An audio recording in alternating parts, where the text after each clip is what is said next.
In this video we're going to look at an exercise to help teach the walk to canter, and it's great for a horse that's just learning how to do walk to canter, or for encouraging the horse to go more forward into the walk to canter transition, because it's important that the horse takes you forward into the transition, not trying to come back at you.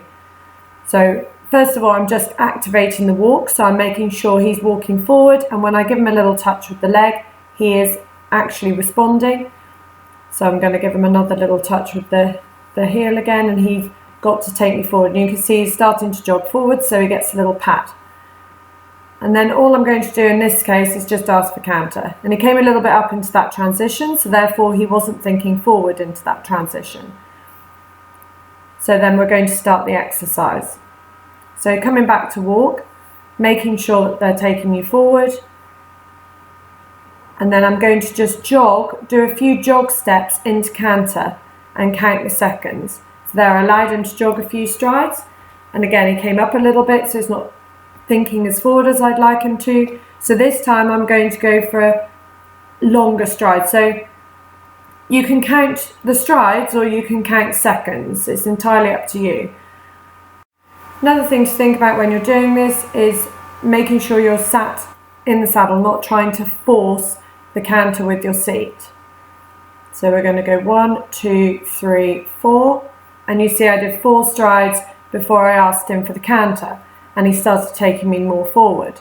So just from my leg aid, and also if you've got a horse that's just learning, I do like to use my voice as well, because it's a bit of an encouragement to get them forward into the canter and them understanding what you're asking. So again, just getting him active off my leg.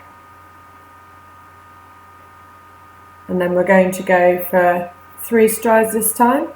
So 1, 2, 3, and canter. And as I ask for the aid, my inside leg is down, my outside leg is behind the girth, and I give a little squeeze with both legs, a little voice aid if needed, and then forward into canter. And then making sure I canter for at least half a circle before bringing them back down to the walk. So I've got a nice forward walk. And then I touched him with the leg and he's taking me forward.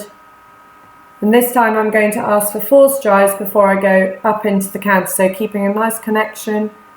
And then 1, 2, 3, 4, and into canter. And you can see his frame is starting to stay a lot steadier, more consistent, because he's thinking forward into the transition. So getting a nice working canter on the circle before bringing him back down to the walk again.